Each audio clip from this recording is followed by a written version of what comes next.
வீடியோக்குள்ளே போகிறதுக்கு முன்னாடி நம்ம ராமச்சந்திரன் துர்கா என் யூடியூப் சேனல் சப்ஸ்கிரைப் பண்ணிக்கோங்க, பெல் பட்டனையும் கிளிக் பண்ணிக்கோங்க. மேலும் இந்த பதிவு பிடிச்சிருந்தால் லைக் பண்ணுங்கள், ஷேர் பண்ணுங்கள், கமெண்ட் பண்ணுங்கள். நன்றி.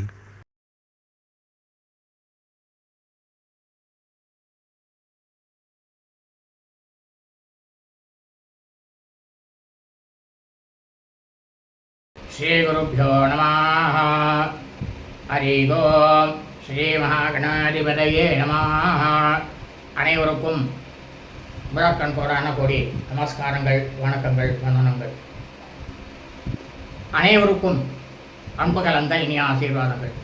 நமது ராமச்சந்திரன் துர்கா என்ற யூடியூப் சேனலிலே இந்த வீடியோ பதிவானது. இன்றைய பதிவு கள்ளழகர் சித்ரா பௌர்ணமி தினத்தன்று கள்ளழகர் வைகை ஆற்றில் இறங்குவதின் தாற்பயம் என்ன, அதை பற்றி தான் தாங்கள் அனைவருக்கும் பதிவிட இருக்கின்றோம் என்று அடியனுடைய அனைத்து அன்புதயங்கள் மெய்யுன்றர்கள் அனைவருக்கும் அன்புடன் தெரிவித்துக் கொள்கின்றோம். ஸ்ரீராமஜெயம்.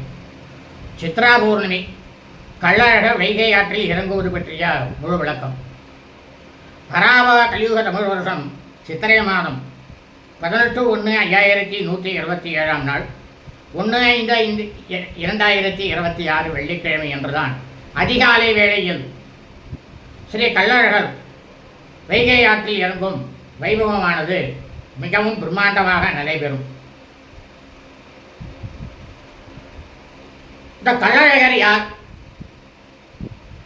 சாக்ஷாத் ஸ்ரீமன் நாராயண பெருமாளே தான்.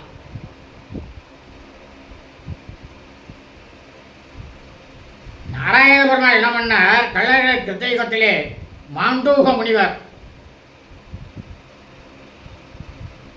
அதாவது கிருதயுகத்தில் மாண்டூக முனிவர்னு ஒருத்தர் இருந்தார்.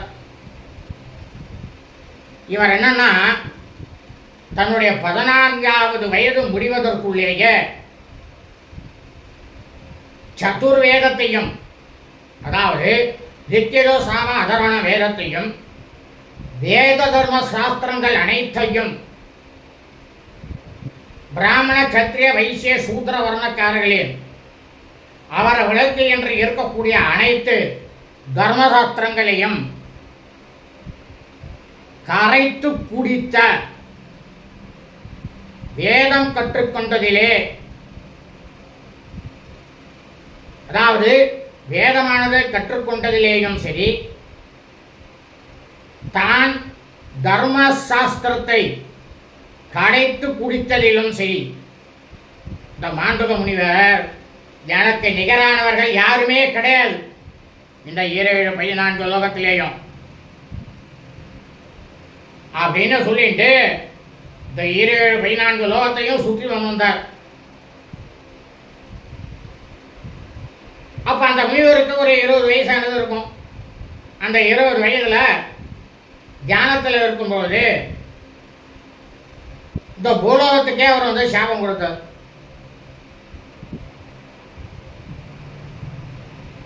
அதனால 4 வேதங்களுக்கும் அதிபதியாக இருக்கக்கூடிய ஸ்ரீ பரமேஸ்வரர் என்ன பண்ணார்? மாண்டூக முனிவருக்கு இந்த அரியா பருவத்திலேயே உன்னுடைய அகங்காரத்தால் வயோதிக நிலையை அடைவாய் அப்படின்னு மாண்டூக முனிவருக்கு பரமேஸ்வரரானவர் சாபம் கொடுத்தார். அந்த கணமே வந்த அந்த மாண்டூக முனிவரானவர் 20 வயசுலேயே 200 வயசு கழவனாயிட்டார். அதுதான் சொல்றது, வேதம் படித்தவாலும் தர்மசாஸ்திரத்தை அறிந்தவர்களும் எடுத்துரைக்க வேண்டுமே தவிர யாருக்கும் சாபமானது பிராமணனானவன் கொடுக்க கூடாது. அப்படி சாபம் கொடுத்தா அந்த சாபமானது பிராமணனாக இருந்தாலும் அவனை வந்து தாக்கும். அதனால்தான் கூடுமான வரைக்கும் யாருக்கும் சாபமே கொடுக்கக்கூடாது. தப்பே செய்யறா திருத்தணும் திருத்தணும் திருத்தணும். சரி 3 வாட்டி திருத்தியாச்சு, 4 வாட்டி திருத்தியாச்சு, ஒன்றும் பிரயோஜனம் இல்லை அப்படின்னு இருக்கும் பொழுது அவளோட சௌகரியம் எப்படி இருக்கோ அப்படி நடந்து போட்டோன்ட்டு விட்டுட்டு போயிடணும். அவளுக்கே நிர்பந்தப்படுத்தப்படாது. நான் சொல்கிறது நீங்கள்லாம் கேட்கலை அப்படின்னுட்டா அவளுக்கே சாபமும் கொடுக்கக்கூடாது.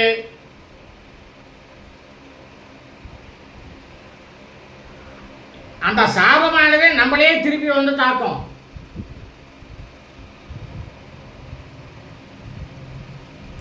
ஆனா வேத தர்ம சாஸ்திரத்தை அறிந்தவன்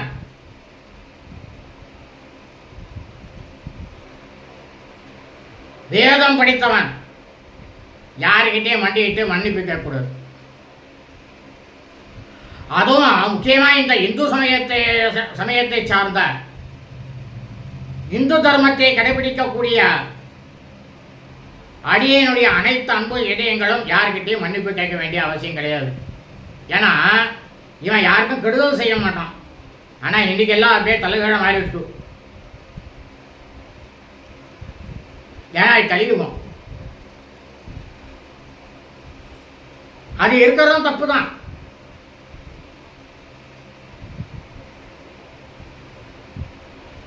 உடனே இந்த மாண்டவ முனிவர் என்ன பண்ணார், மும்மூர்த்திகள்கிட்டையும் தவம் இருக்கார்.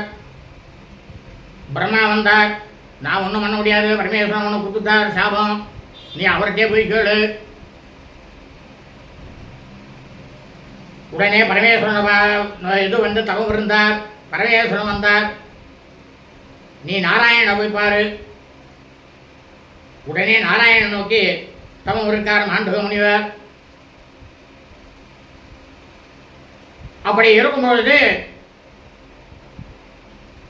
தன்னுடைய சாப விமோசனத்தை வேண்டிய அவர் தவம் இருக்கார்.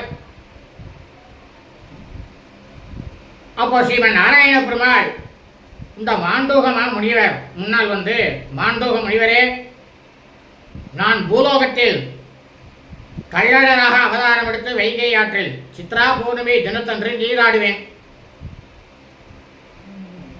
அந்த நதியில அப்பொழுது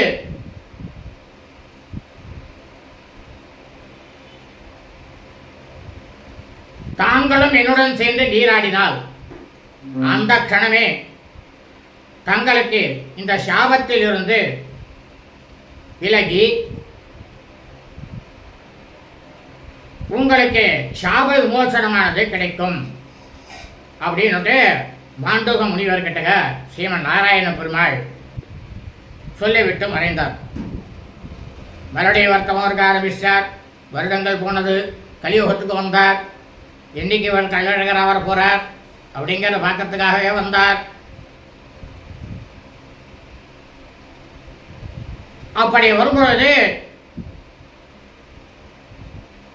ஸ்ரீமன் நாராயண பெருமாள் கள்ளழகராக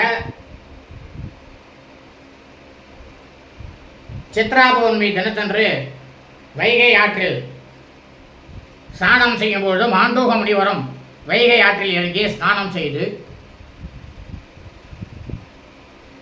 ஸ்ரீமன் நாராயண பெருமாள் கள்ளழகர் மாண்டூக மாமுனிவரின் சாபத்தை போக்கினார். அப்போ அவர் சாமி விமோசனம் அடைஞ்சார். மாண்டூக முனிவர் ஆகப்பட்டவர் இந்த சாமி விமோசனமான அடைஞ்ச உடனேயே வயோதிக நிலையை விட்டு பருவ வயதை அடைந்து மிகவும் இளைஞராக மாறினார். எப்படி பார்த்தீங்களா? சாப விமோசனம். அதுக்கு தான் பிராயச்சித்தம்னு சொல்றது. பகவான் வந்து அவளை கைவிட மாட்டான், பிராமணால வேதம் படித்தவாளை. ஆனால் பலவிதமான சோதனைகள் வரும். ஆனால் அந்த பிராமணாப்பட்டவன் தர்மத்திலேயே இருக்கணும், அதர்மமாக போகக்கூடாது. என்னைக்காவது ஒரு நாள் வந்து செய்வார். ஆகவே இந்நாளில் நாம் அனைவரும் ஸ்ரீ லட்சுமி நாராயண பெருமாள் ஸ்ரீ கள்ளழகருடைய பரிபூர்ண கிருபா கடாட்சத்தையும் பரிபூர்ண ஆசியும் பெற்று தாங்களும் தனது குடும்பத்தை சார்ந்தவர்களும் மிக க்ஷேமமாகவும் சௌக்கியமாகவும் சகல ஐஸ்வர்யத்துடனும் சஸ்தந்தான பாக்கியத்துடன் இருக்க வேண்டுமாய் தாங்கள் அனைவரையும் அன்புடன் கேட்டுக்கொள்கின்றேன். வாழ்க வளமுடன் நலமுடன். இனிய ஆசீர்வாதங்கள். லோகா சமஸ்தா சுகினோ பவந்து. சுபமஸ்து. ததாஸ்து.